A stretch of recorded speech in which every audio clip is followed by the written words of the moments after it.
My name is Marni, and from here on out, I'm gonna be your very own wing girl. That means it's my job to tell you everything you need to know about women so you can attract, date, seduce, and get the women you want. I wanted to read a question that I got from a Team Marni member. I'm sorry, I totally thought I could pull that off, but I totally cannot. There is no Team Marni, but there are awesome guys who write into me and watch my YouTube videos and ask me questions that I'm happy to answer. I tried to be like everybody else, but I can't do it. This question is from Eric, and he writes, I am a person who receives your newsletters, and I do read each one.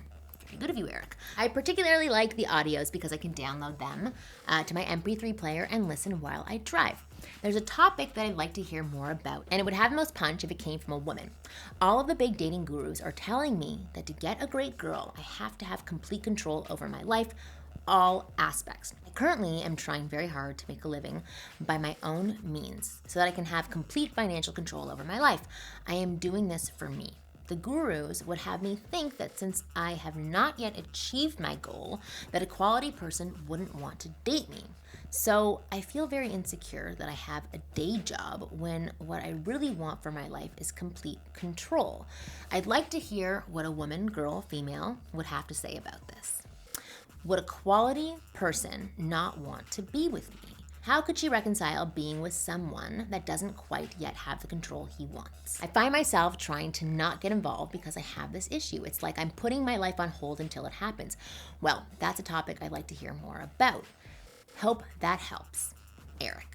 Eric, it's so funny that you're asking me about this right now because I just watched this awesome interview of Howard Schultz, who's the CEO of Starbucks, and he was talking about how Starbucks would have never happened had his wife not been so supportive of his dream. They didn't have a lot of money, and she was pregnant at the time with her first son, and a lot of people were telling him that he should give up on his dream of Starbucks and just go and get a day job, but his wife believed in him. She told him to stop listening to them and keep going, and they would figure it out. And we all know the end of that story, right? I have Starbucks every morning. The reason that his wife loved him so much and was so attracted to him and said these things to him was because Howard had potential. Something that I also see in you, Eric. You're not a video game playing, couch sitting loser of a man. You're a man with potential for greatness, and women love a man with potential. You've already told me that you want more for yourself and have drive to become financially independent. You're not a bum. A quality woman can certainly be attracted to you. I will tell you that there are going to be some women who just don't want to date guys who don't have it together. They've been there, they've done it, and they're over it. They want stability, and there is nothing wrong with that, right? To each his own. But there are many other women who understand having bigger goals and ambition, and they find that wildly attractive. The only time status in life becomes unsexy and it's a huge turnoff to women is when that man sees himself as less than or not good enough because he hasn't made it yet or achieved his goals. There's nothing more unsexy than a guy who thinks he's a failure and never going to amount to much. Debbie Downer times 100.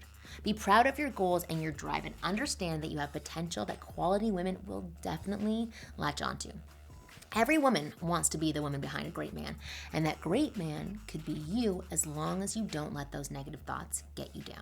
So stop listening to other gurus and just listen to me. I'm kidding. Just listen to yourself. That alone is super attractive, and I always say you have to turn yourself on before you're ever going to turn a woman on. So start turning yourself on, and I promise the women will flock. For more tips on how to express that potential to women in a non-arrogant or cocky way, go to winggirlmethod.com or keep watching my videos right here on YouTube.